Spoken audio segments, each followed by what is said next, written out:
Hello friends, welcome back to our channel. In today's video, we are going to discuss digital logic and Verilog or system Verilog code to calculate the nearest power of 2 that is less than or equal to the input number. I will elaborate the problem statement once again. Friend, this question is very commonly asked interview question and its solution is very interesting and it will definitely add something very useful to your digital skill. And now without wasting much time, let us get started and see the elaborated problem statement, then we will see the design as well. Friends, let me elaborate the problem statement. Here we have to design this unknown block.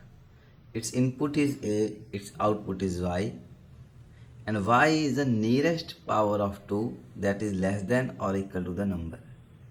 Let me take few examples. Let us say my input number is 70.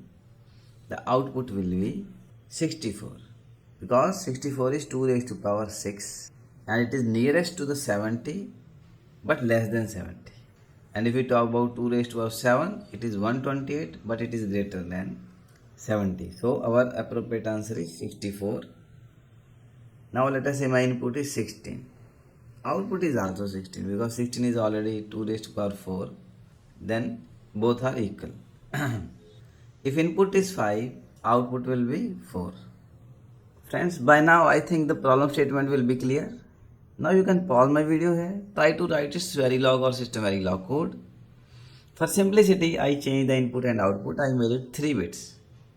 So A is 3 bits, Y is 3 bits. Now whatever comes to your mind, please write it down in the comment section so that we can start a discussion there. Otherwise, I am going to reveal its Verilog or system Verilog code. Friends, before knowing the Verilog code, let us see the behavior, how input will be converted into the output. When input is 0, output will be 0. When input is 1, output is 1. Input is 2, output is 2. Because first 3 numbers are 2 raised to power n only. Now if input is 3, that is 0, 1, 1, output will be 0, 1, 0. Similarly, if input is 1, 0, 1, output will be 1, 0, 0. If input is 1, 1, 0, output will be 1, 0, 0.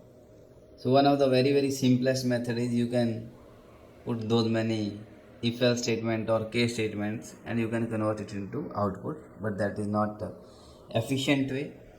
Now let us try to see what is the behavior. Let us say if I start scanning my input from LSB to MSB. If I see my LSB is 1 and I can make my output 0, 0, 1. But as soon as I will scan my next bit, it is also 1.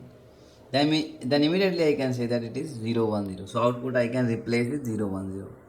When last bit I will scan, the MSB bit, then I can say it is, depending on whether it is 0 or 1, I can say it is 1, 0, 0 or 0, 1, 0. Now let us see the Verilog code. Module name I have given is power2 underscore floor. Input A, which is 3 bits, output Y, it is also 3 bits. In the body of the module, I am declaring one integer I. Always at the rate star. Star is used instead of writing individual variables which are input to this always block. We can write star. Begin. Y is equal to 0. Output Y is equal to 0 means the default value I am giving 0. Here I am using for loop for I will start from 0 to 2 because my input vector is 3 bits.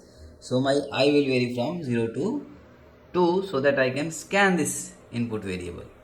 I will increment by 1. As discussed, firstly we need to check the LSB bit. So I is 0 when the loop starts. If statement, if AI is equal to A0. So first bit will check whether it is 0 or 1. If it is 0, then Y will be equal to 0 only. If A0 is 1, that means we can say that my Y will be 0, 0, 1. But it is not the final solution. We need to check other 2 bits also. Now I will become 1 in the next iteration. So now we'll check A1. Whether A1 is 0 or 1. If A1 is 1, then we can say that my output will be 0, 1, 0. 1 left shift by 1 bit, that is 1, 0. But that is also not the final value. Now I will increment to 2. So A2 we will check. If A2 is 1, then 1 left shift by 2, that is 4. Then my final value will be 4. So for these three numbers, A2 is high. So my final value Y will be 100. For these numbers, these two numbers, A1 is high. So its value will be 010 because MSV will be 0. So it will not, A2 will not be considered. This is how we can implement the nearest 2 raised to power n number which is less than or equal to the input vector.